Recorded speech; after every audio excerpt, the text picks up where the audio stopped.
गोव्याचे मुख्यमंत्री म्हणून मनोहर पर्रीकरांची कारकीर्द गाजली आणि त्यामुळे मोदींच्या मंत्रिमंडळात त्यांची संरक्षण मंत्री म्हणून वर्णी लागली।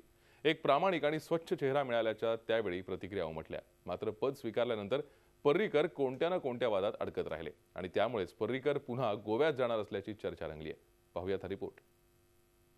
आपला मुख्यमंत्री पदाचा उमेदवार कोण असणार आणि त्याच्याकडनं काय कामाची आपण अपेक्षा कराल? असं आहे की आम्ही ही निवडणूक मनोहर पर्रीकर, लक्ष्मीकांत पार्सेकर, आमचे अध्यक्ष तेंडुलकर, श्रीपाद नाईक ह्या सगळ्यांच्या नेतृत्वाखाली लढतो आहे। पण त्याचबरोबर आम्ही लोकतांत्रिक पक्ष आहे।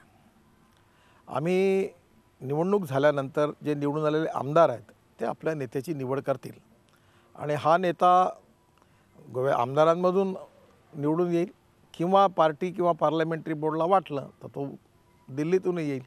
तर याचा निर्णय जो आहे तो शेवटी इलेक्शन झाल्यानंतर लोकतांत्रिक पद्धतीने पार्टी करेल आणि आमदार करतील।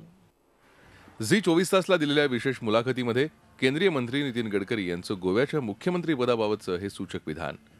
गोव्याचा मुख्यमंत्री दिल्लीतूनही असू शकतो असं सांगत त्यांनी पर्रीकरांच्या गोव्यातील पुनरागमनाचे संकेत दिलेत।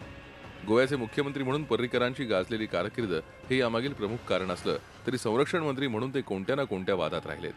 संरक्षण मंत्री पद स्वीकारल्यानंतर पर्रीकरांनी काही वादग्रस्त विधानं केली आहेत। ज्येष्ठता हा निकष असेल तर कॉम्प्युटर सुद्धा लष्कर प्रमुख निवडू शकतो। प्रसिद्धीसाठी माध्यमं वाटेल ते करतील।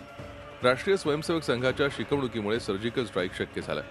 पंतप्रधान मोदींबाबत बोलून केजरीवाल यांची जीभ मोठी झाली होती म्हणून सर्जरी करून त्यांना जीभ कमी करावी लागली। देश सोडण्याची भाषा म्हणजे अहंकारी विधाने अशा लोकांना धडा शिकवायला पाहिजे। कोर्टाचे काही निकाल निरर्थक आणि वैज्ञानिक पातळीवर टिकणारे नाहीत। उरी हल्ला म्हणजे यंत्रणेची मोठी चूक। या वादग्रस्त विधानांसोबतच पाकिस्तान विरोधी केलेल्या विधानांमुळेही दोन्ही देशांच्या संबंधांवर परिणाम झाला। शिवाय लष्कर प्रमुखांच्या पारंपरिक नियुक्ती प्रक्रियेला पहिल्यांदाच डावलण्यात आलं। ज्येष्ठतेच्या आधारावर लष्कर प्रमुखांची नियुक्ती बंद केल्यानं लष्करी अधिकाऱ्यांमध्ये नाराजी पसरली। या सगळ्या काळात त्यांनी काही सकारात्मक निर्णय सुद्धा घेतले।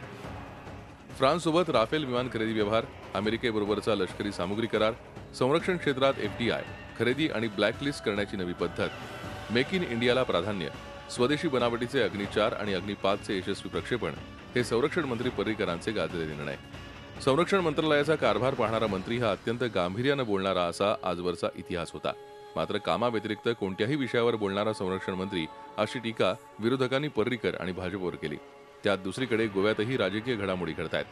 गोव्यातील राष्ट्रीय स्वयंसेवक संघाचे बंडखोर नेते सुभाष वेलिंगकर यांनी विधानसभा निवडणुकीच्या रिंगणात उडी घेतली आहे। भाषिक अस्मितेच्या मुद्द्यावर त्यांना शिवसेनेचीही साथ लाभली आहे। त्यामुळे पर्रीकरांचा चेहरा करून पुन्हा एकदा गोव्यात कमळ फुलवण्याची भाजपची रणनीती असल्याचं मत जाणकार व्यक्त करतायत। केंद्रीय मंत्री नितीन गडकरींचं झी 24 तासच्या मुलाखतीमधलं विधान याच मुद्द्याला अधोरेखित करतंय। रामराजे शिंदे, झी मीडिया, नवी दिल्ली।